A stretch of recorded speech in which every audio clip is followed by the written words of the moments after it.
welcome back to me, welcome back to True Blue Thai. How are you doing? Welcome back to Thailand. And yeah, 3 points. Absolutely brilliant, absolutely superb. Really, really delighted. It should have been a lot more than more convincing than what it was. Poor finishing and yeah, and stupid refereeing at the end, especially giving that goal. What's the goal? Which was a perfectly good goal. No one at all. I just don't understand what the referee was saying. For instance, a brilliant goal by Haaland, second goal. But yeah, anyway, and they go down there. What's the goal? They could have equalised. That would have actually done my head in. That would. But no, it's a fantastic 3 points for Oreos, and I'm absolutely delighted. And again, for instance, it's very tricky. Again, what's called, I would say Spurs, and I think we got a winner of hoodoo of Spurs now, and I think I like they're just, I think, like most London club, Spurs, they're just piss and wind, really, to tell the truth. They are big in their own London heads. They're like Spurs, Chelsea, and Arsenal. And Arsenal drawing 0-0, with Forest, and Forest are a decent team. But for instance, they want to show any kind of shout and any kind of guts and trying to catch Liverpool, for instance, and it's just embarrassing. It really is. And Liverpool are running away with the Premier League title, and I got a feeling, etc. Man City could end up second, for instance. And this is not just by me feeling the way I think we're just down to one game a week now. I think we're going to, and I just got the feel that, for instance, we'll have Echeverry, who's does his first training session today. And so, for instance, I absolutely feel that, for instance, we can finish the season pretty good. What's it called? What was the other results as well? United, again, how embarrassing are they? How embarrassing is that football club? It really is. That first goal. Oh my God, what were they thinking? It's because conceded. And the goals they score, etc., just, in just mad scrambles really in the box just to get the ball over the line. And they celebrate like they won the World Cup. It's just unbelievable. They are such an embarrassment as a football club. But they'll say, we beat Ipswich. Everybody's beating Ipswich, apart from Southampton. Ipswich are the whooping boys, but we go off and beat Ipswich like the Spurs did over the weekend, etc. We go and beat them at their ground by 3 and 4 goals. We don't scramble over the line at home. Oh, so embarrassing, United really are, and that Droga tackle, etc., was disgusting. It really was. So for instance, I heard Matt Goldbridge. It's not that bad, Oh, come on, So for instance, again, that kick, for instance, from a new manager. Where's Amarin? No. Long may it continue. Superb. So, for instance, Liverpool running away with it. Newcastle, for instance, there was no surprise. But let's talk City. Let's talk about our game. But honestly, I just want to talk about one thing before I talk about the game. And this is constant stuff of doing Khusanov. This guy is brilliant. And the latest one is by Erlin Lescott. Now, Erlin Lescott, a former player, played won this title at Man City, blah, blah, blah. And for instance, you would expect, a defender, and you would expect him to have a bit more about him when he's talking about this guy. Because, he's, for instance, chat about it. And for instance, in his play ratings, etc., with Sky, and they were talking about how wonderful it was. And then you're listening to the City fans, and it's not we're walking around with like tinted sunglasses about this Khusanov. No, he's a very good defender, very good, and basically is a what do you call it, a diamond in the rough, and quite honestly, for instance, he's brilliant. After doing for Manchester City, and he's a steal at 30 million quid. My God, honestly, he really is. And LB was saying, for instance, we need to take a go of scouts over to his homeland to see if there's any others there. Because this guy is going absolutely a fantastic player for Manchester City. and he's a cross between Zabaleta and Otamendi, and he's just absolutely superb. And every time I see him play, for instance, I get more and more confident. He's the first name on the team sheet for me, as far as I'm concerned. Really, really good. And considering who he's been playing against, Real Madrid, Liverpool, Newcastle, Chelsea, for God's sake, and the guy he's hasn't had an easy game, and he's come along, etc., and he's fitted right in, and still he flagged off, and he was the latest Scott. I just get it. I just don't stand it, and it basically they're just pandering down the narrative. They talk about two things: a, for instance, his age, and for instance, and also, for instance, he doesn't speak English. Now, Man City in the transfer window went out and bought a Brazilian, for instance, a Portuguese, for instance, a Spanish, Khusanov, and who else did we buy? For instance, well, to me in a minute. And the other person, three quarters of the players coming to the Premier League, what's it called? And don't have English as their first language. Why the hell are we talking about Khusanov his language, his ability? It's pathetic. It's pathetic. I've never known anything like it in my life. It happens to be every time Pep gets asked in his press conference, or how you communicate with Khusanov, or how the hell's he communicating with the 18-year-old Brazilian, Reese? For God's sake. It's just pathetic. It really is nonsense. Making him out like he's some kind of deranged, like he's come from the planet Mars. Pathetic. And now, what's he called? I'm saying that just because he had that 1 minute, that first got turned over in that Chelsea game, and but other than that, for instance, he's where Ferdinand, real Ferdinand, Man United anti-hater, has come and talked about it, and everybody's jumping on the bandwagon. It's the fact that they don't watch football at all. I really do believe these pundits sit there, when the game's on, just eating, watching something else and not watching the game at all. Because how the hell can you go after that Spurs game and say Khusanov was not an 8.5 or a 5, whatever, he was great. And I've got his stats here to prove it. So I just don't get it at all. And really, so I've been Khusanov. You're okay in my book, etc. And welcome to my city. And don't listen to this media crap. Talk media crap, because when I was actually listening, I had to listen to it on TNT Sports, and the radio station drives me head in. It's a TV station. And who have they got next to it? Who was co-commenting? Glenn Hoddle. Now, Glenn Hoddle was fairly okay, but who is Glenn Hoddle? Glenn Hoddle is a Spurs legend. Why are they not having a Manchester City? Co-commentating. Always happens to be somebody from the club. It's just ridiculous. I just don't get it. So, but give up to Glenn, etc. He did. He was quite fair in his comments, etc. But I just don't understand it. Again, it's TNT. So why am I surprised? No. But let's the game. So, for instance, games. So the lineups. So the lineups of the game. Spurs started off with Vicaro and Poro, Gray, Danzo, and Udogi, with Bergval, Bentancur in Madison in midfield, Johnson, Tell, and Odobi in what do you call it? Up front. They changed it around. For instance, because they brought on Werner, Sarr, Song Heung-min, and Kulusevski later on, and they cut a lot of Spurs were not happy because they were for instance, he would understand why he's changing it around, because I think their PSV game, etc., is the more important game, etc. But he's not on for another week or so, so I don't understand why it was a winning team, as the Spurs says.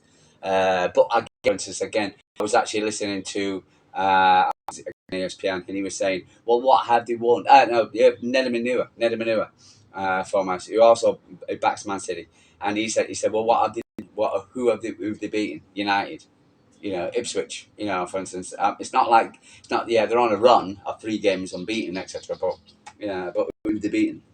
But City out with Edison in goal, Mateus Nunes, and for instance, I was a bit, where's Aki? But Khusanov in the centre back with the centre row, and Khusanov has been playing right. That's the role, but he's stepping up. So again, I don't know. Ruben Diaz and Guardiola. Kovacic and Gonzalez in the centre, and then for Savino, Mamouche, and Doku in and on his own at the top. So yeah, for instance, brought on a few players: Silva, Gundogan, Grealish, Foden, and McAtee are on. But to me, for instance, I thought we started off. They had a chance in the beginning. What's it called? But I thought Manchester City. What's it called? Got a grip of the game quite early on, etc. And again, since we had more than well. City strongly and went ahead in the 12th minute. Erlin Haaland met Jeremy Doku low cross with the first side footed into the bottom corner, having been left unmarked. And again, all the people talk about neglected. Savio should have doubled the City's lead. Lively Doku finding him unmarked at the post, but the Brazilian shot into the ground over Guedes Ricardo's goal. It took 5 minutes. 5 minutes. I never known a stadium as quiet as that stadium. I've never known it. Really, my God, I've never. How many people were in there? How it was. I look at Man City fans, big up to Man City fans, thinking Johnny Stones. And I'm like, whoa, and yeah, so it was really, really, and I'm watching it on a mobile telephone at 3 o'clock in the morning in Thailand, for God's sake, yeah. So the 40 test and with a tip from Kevin Danso over the bar. I think they had a mad shot, and that's it. But other than that, City broke out at speed for resulting from a corner. Nasius Nunes, who could not go Mamouche at the post with the Egyptian alone. After the control first half, the visitors faded the break. I don't know about that. But yeah, they were better in the second half, and they couldn't be any worse. They had more. They definitely had more possession, and they had more chances. But I thought after the and Phil in, we got more control of the game. We got 14 back in the game, and again, for instance, we could have we took control. But I think one thing of the game that was the event was solid. Spurs really didn't have much of a what was his name, Madison off. They didn't have much of a foothold in the game. They had a few shots, but nothing. And Edison made some good saves, but nothing absolutely to me. And I hope City could score again. So I really felt comfortable watching that game, which is weird. I never really do really like that. So, but, I was absolutely delighted with the players. I'm going to give them a player rating because I feel they deserve it, and because I haven't done a player rating altogether. Everything. So I'm going to do a player rating now. Let's get my player rating. So, Edison, I give him a 7.6. I thought he plays passes, no bozos. He also made some deep saves, which I'm very pleased about. I don't know how this is going on. Jericho, he's by far for instance, really surprised. 2 in a row now for Jeremy Doku. So I'm on the coach. What's the goal with the player that he got to play in the match? And yeah, so I'll give him an 8.5. I thought he played excellent, terrorised the defence down, and lovely crossed what you call in Haaland, and against we got main chances from him. Savino plays Portugal, but Doku. Erlin Haaland, getting him back, shows you how much this guy. This guy is brilliant. He really he's taking on a different role. He's more of a leader now. For instance, he's doing what I normally expect, trying to control the team rather than just being a striker. He's very very full. Where players to stand corners. I'll give him a point. He was for instance got a goal about 2. Khusanov, that's saying 10 points. Give me a break. I'll give him a point 2. For instance, thought he was superb. He's just an absolutely fantastic defender. I couldn't, and he really is. I think we've got a really diamond in the rough there, and I'm really, really pleased with him.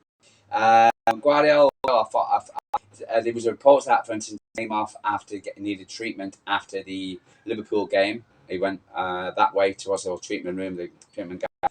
And, so I think he's carrying a knock a little bit. He went down a few times, what's it called, especially when he really went down. I didn't know about him, but he was. I thought he controlled the area very well, and he does what Guardiola does. I expect it, in considering the amount of games. I hope he's not playing on Saturday against Doku, but I'm very pleased.